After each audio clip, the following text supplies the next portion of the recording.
Hello, welcome back to Ranking Every Doctor Who Story Ever.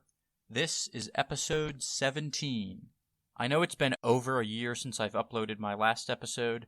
Sorry about that, I've just been distracted with other things, but here we are now, so let's get into it. In 60th place, I have Army of Ghosts and Doomsday.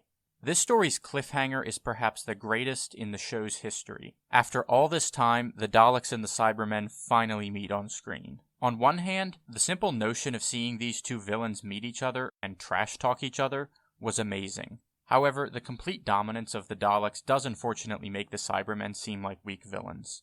Of course, this story is most famous for its ending. While I was never a huge fan of the Rose-Doctor romance implications, it was still a beautiful scene. And I'm very thankful that Rose had a mostly non-convoluted exit, unlike pretty much every Moffat-era companion. In 59th, we go from Rose's last regular appearance to her first with Rose. This episode was a fantastic introduction to the new era. Eccleston is great. He both captures the general essence of the Doctor, while also establishing the nuances of his own incarnation. Billie Piper is quite good as Rose, too. The Nestine consciousness and the Autons work great as villains in this story. Their relative simplicity fits well in a story primarily focused on introducing the new show. Furthermore, they were a fun callback for fans of the classic era. Speaking of the classic era, in 58th, we have State of Decay. This serial is one of the most genuinely creepy stories of the classic era. The cliffhanger with the bats was reminiscent of Alfred Hitchcock's The Birds, and the vampires, especially Aucon, were very unsettling villains, and speak some bone-shivering lines. This story also has other positive aspects. It feels like a return to the golden age of Tom Baker due to its gothic horror vibe, while simultaneously incorporating the E-Space story arc pretty well. It also provides us with one last Doctor and Romana adventure because Adric is on his own for most of the story. If I were to complain about anything, it would be that the scenes with the Resistance group are pretty generic and reminiscent of many other stories, but all in all, it's a great story. In 57th, I have Smith and Jones. To be honest, I never expect much from the science fiction elements in the Doctor or Companion introduction season opener stories. They usually, and understandably, focus primarily on introducing the new Doctor or Companion, and use a run-of-the-mill sci-fi plot as a backdrop. However, the sci-fi stuff in this story is actually quite interesting. The antagonist, Florence, was a great villain. Something about her use of a plastic straw instead of traditional fangs to suck people's blood was particularly disturbing. The fact that the Judoon were not just some generic alien race trying to attack Earth was quite refreshing. And as for the companion introduction, while it is sometimes fun to have a character like Jo who starts off helpless and develops over time, it's also fun to see a character like Martha who's already capable of a lot of skills necessary for TARDIS travel. This was so good, I wish it was used as the Tennant introduction story instead of the Christmas invasion. In 56th place, I have The Ark in Space. This is an all-around great story. The incidental music establishes a really creepy atmosphere, the Wirrn are interesting villains, and the story offers the most thoughtful conception of humanity's future to that point. I really have nothing bad to say about this story. The only reason that it isn't rated higher is that it doesn't quite have that extra hook that really makes me want to watch it again and again. In 55th, it's another classic-era episode with The Time Warrior. If a new Who fan wanted to watch a few classic stories, this would be a great option. It introduces one of the most iconic companions of all time in Sarah Jane, who even starts off thinking the Doctor is the bad guy. This makes for a very interesting watch considering she ultimately becomes one of his closest allies. It also introduces a recurring villain in the Sontarans. The story as a whole is well-paced, has an interesting and coherent plot, and makes the most of having just a single Sontarn present. Lastly, it's great to have a story set in history, something we hadn't seen since the Abominable Snowmen, unless you count the War Games or Carnival of Monsters, which don't really count because they technically don't take place in the historical periods the characters think they're in. In 54th, I have The End of Time.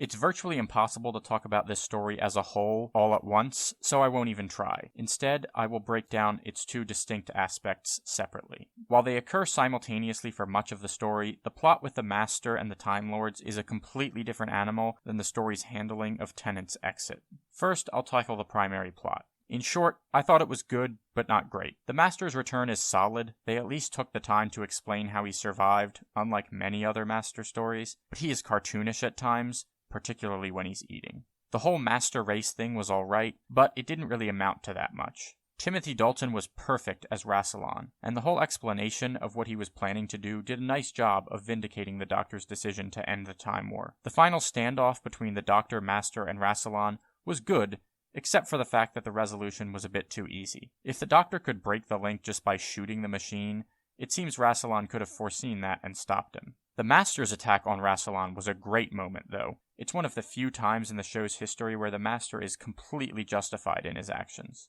So, while the story was not Tennant's best by far, in my opinion, it was solid. Now for the more controversial part of the story, the 10th Doctor's goodbye. For the most part, I like it. Only two things really bothered me. The first was the 10th Doctor going on about how regeneration is like a death, which did undermine the 11th Doctor to some degree. Secondly, his monologue before saving Wilf was a little too much. I actually really liked the idea of him having a moment lamenting the fact that he always has to do the right thing, but straight up calling Wilf unimportant was a bit far. Everything else about his goodbye, though, I loved. His conversation with Wilf on the spaceship was a fantastic scene. The fact that he survives a fall through a glass ceiling and a standoff with the most powerful race in the universe, only to regenerate because he saved one old man, was a nice, heroic end. Again, just wish they had toned down the monologue. Call me a sucker for fan service, but I actually quite liked his goodbye tour, even though many considered it overly indulgent. I would have loved to see the first Doctor say a last goodbye to Susan, Ian, and Barbara at the end of the 10th Planet, or see the fourth Doctor say a last goodbye to Sarah Jane, Leela, and Romana at the end of Legopolis. While they didn't get that opportunity, I'm happy the 10th Doctor did. The fact of the matter is, Doctor Who might be long since cancelled if it weren't for Tennant's era, which sent the show into an unprecedented run of popularity. He deserves 15 minutes to say goodbye to all of the awesome characters from his era. Moving on, the story's score, especially towards the end, is fantastic. And as for the 10th Doctor's last words, I kind of think of each Doctor's last utterance to be more about the actor than the character. I Don't Want to Go wasn't the 10th Doctor being whiny, it was David Tennant expressing that he didn't want to leave the show he loved. In 53rd, another 10th Doctor episode, The Girl in the Fireplace. There are few things I like more in fiction than nuanced villain motivations. The Clockwork Robots are a great example of this. Even though their decomposition of humans to repair a ship is incredibly horrific, they are simply doing what they were programmed to do. This makes them a fantastic villain. Those generic, power-hungry warlords get old fast. Meanwhile, the story also uses time travel in an interesting, but not overly convoluted way, which can be a tricky thing to achieve. Those two things alone make the story good, but it's even better thanks to the historical setting and Sophia Myles' performance as Madame de Pompadour. The only problem I have with this story is the frustrating ending. It seems as though the writers created the tragic ending for plot convenience. If the Doctor really wanted Madame de Pompadour to come with him, he should have realized that many years would pass if he spends even a few minutes on board the ship. So why did he do that? Perhaps he knew that taking her into space was a bad idea. As an important historical figure, it could potentially disrupt the course of history. However, if this were the case, it seems as though the Doctor could just be honest with her instead of promising her something he knew he couldn't give her. Perhaps the Doctor was just so emotionally invested in the situation that he wasn't thinking straight. In spite of all this, the ending is still quite touching.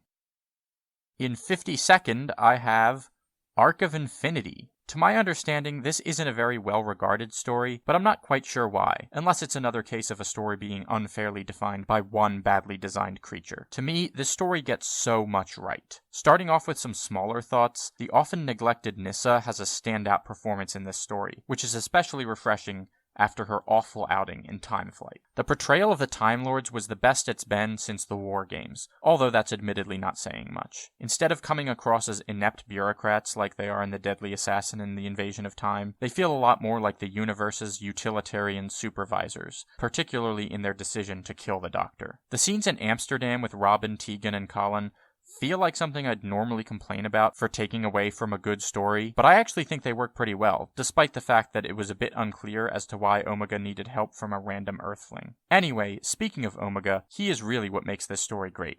While he's a solid villain in The Three Doctors, I find him to be a far better villain in this story. For starters, his motives are clear, logical, and interesting. Furthermore, the story really develops his character, particularly in the final episode. Even though we had just seen Omega kill someone minutes before, the scene where he listens to the music from the organ and smiles at a child is actually quite poignant. It shows that all Omega really wanted was to return home and experience life like anyone else. This doesn't condone his actions by any measure, but it certainly makes him a far more interesting and at least somewhat sympathetic character. Also, his final standoff with the Doctor is a great scene. All in all, while it's far from perfect, there are certainly a lot of difficult-to-believe coincidences. I do believe Arc of Infinity tells a very engaging, suspenseful, and ultimately meaningful story.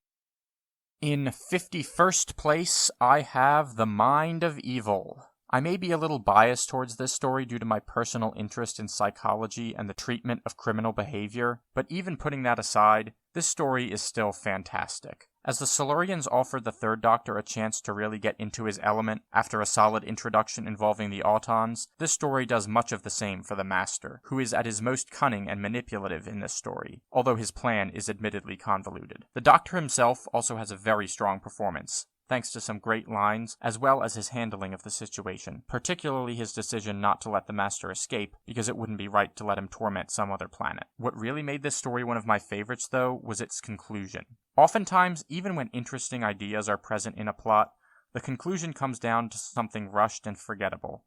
Examples include the Abominable Snowman and the Mind Robber. In this story, however, the conclusion perfectly builds upon the interesting idea of the mind parasite. In showing how Barnum was immune to the parasite because all of the evil had been extracted from his mind, it showed that everyone else had at least some evil impulses. This was a perfect resolution to an interesting setup, and also offers a reminder to us that nobody is completely devoid of evil. In 50th place, I have Pyramids of Mars. This story definitely deserves its reputation as a classic. It does a great job of mixing Egyptian mythology with sci-fi. It has one of the best one-off villains ever in Sutekh, and it's very well paced. It also adds an interesting element to the show's treatment of time travel by showing that once someone travels back in time, the future is no longer guaranteed to be the same future as the one the person left. I don't love this story quite as much as some other people, but it's still very good.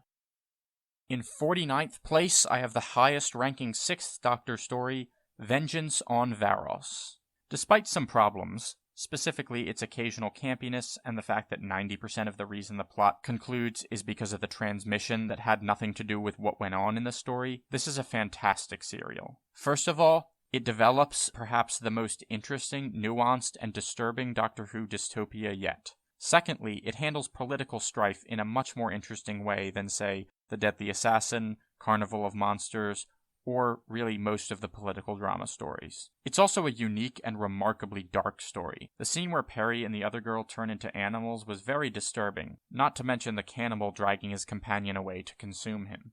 And for the show as a whole, it's a huge relief to see the 6th Doctor settle into what he does best, pragmatic action and sarcastic humor, instead of him just being an asshole. It's not a perfect story by any measure, but it gets so much right that it's still one of my favorites. In 48th place, I have The Doctor's Wife. I'm not usually one for fan theories, but I did have one that explained why the Doctor always seemed to arrive at locations in space and time that needed him. My theory was that the TARDIS had some degree of sentience and intentionally guided the Doctor, through one way or another, to those places. With the line, "I always took you where you needed to go," my theory was more or less confirmed, which was pretty cool. However, there's a lot more to love about this story. For one, it's an homage to the TARDIS. While it appears in nearly every story, this is arguably the first one to actually focus on the TARDIS itself. Secondly, the concept of some being using TARDISes to harvest energy was quite interesting and made a lot of sense considering how powerful they are. It's also quite a funny story. Meanwhile, even though the scenes with Amy and Rory running through corridors aren't necessary, they're still quite scary, so they add something to the story. Overall, this one's a ton of fun and is a fantastic addition to the show's lore. In 47th place, returning to the classic era with Enlightenment. Enlightenment is a story that I like to call quasi-historical. That is, a story that seems to take place in Earth's history, but actually doesn't. The War Games and Carnival of Monsters are two other examples. Of those three, this one has the best justification for why the fake historical setting even exists in the first place. Immortal beings needing mortal beings to give their life meaning actually makes a lot of sense. Also, unlike Carnival of Monsters, this story first develops a mystery before revealing what is really going on, which adds to the intrigue of watching it. Even when the mystery is revealed, the story remains interesting. It's well-paced, the Eternals are great villains, and the scenes on deck look quite good for 1983. Even the ending, which is a bit rushed, is quite good. Turlough ultimately being forced to choose between power and the Doctor's life was a nice wrap-up to the Guardian trilogy, and far superior to the story arc conclusions in the Armageddon Factor and Warrior's Gate. The only major gripe I had with this story was that the Eternals were pushed to the side at the end. And to finish off this episode, in 46th place, I have The Invasion. While this story is a bit long, its plot and cast justify its length.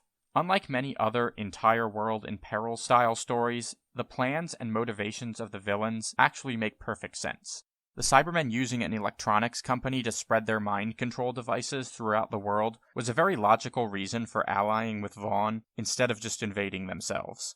Speaking of Vaughn, while his ultimate goals are a bit generic, he's still a great villain. The story has a lot more to like. The return of the Brigadier, the introduction of Benton, the fact that a woman finally stands up to the oft-repeated "this is no job for a woman" line, the iconic scenes of the Cybermen emerging from the sewer, and Zoe seamlessly programming the computer to destroy all of the ships, just to name a few. It's not a story I'd revisit all the time due to its length, but for what it is, it's very good. Alright, that'll wrap it up for episode 17. Thank you for watching. Obviously, I can't promise anything, but hopefully episode 18 will be up soon. Also, by the way, I won't be adding in any of the new episodes anytime soon. I personally couldn't even get through Flux the first time I tried, so it'll be a while before I'm ready to say anything about those. Anyway, see you next time.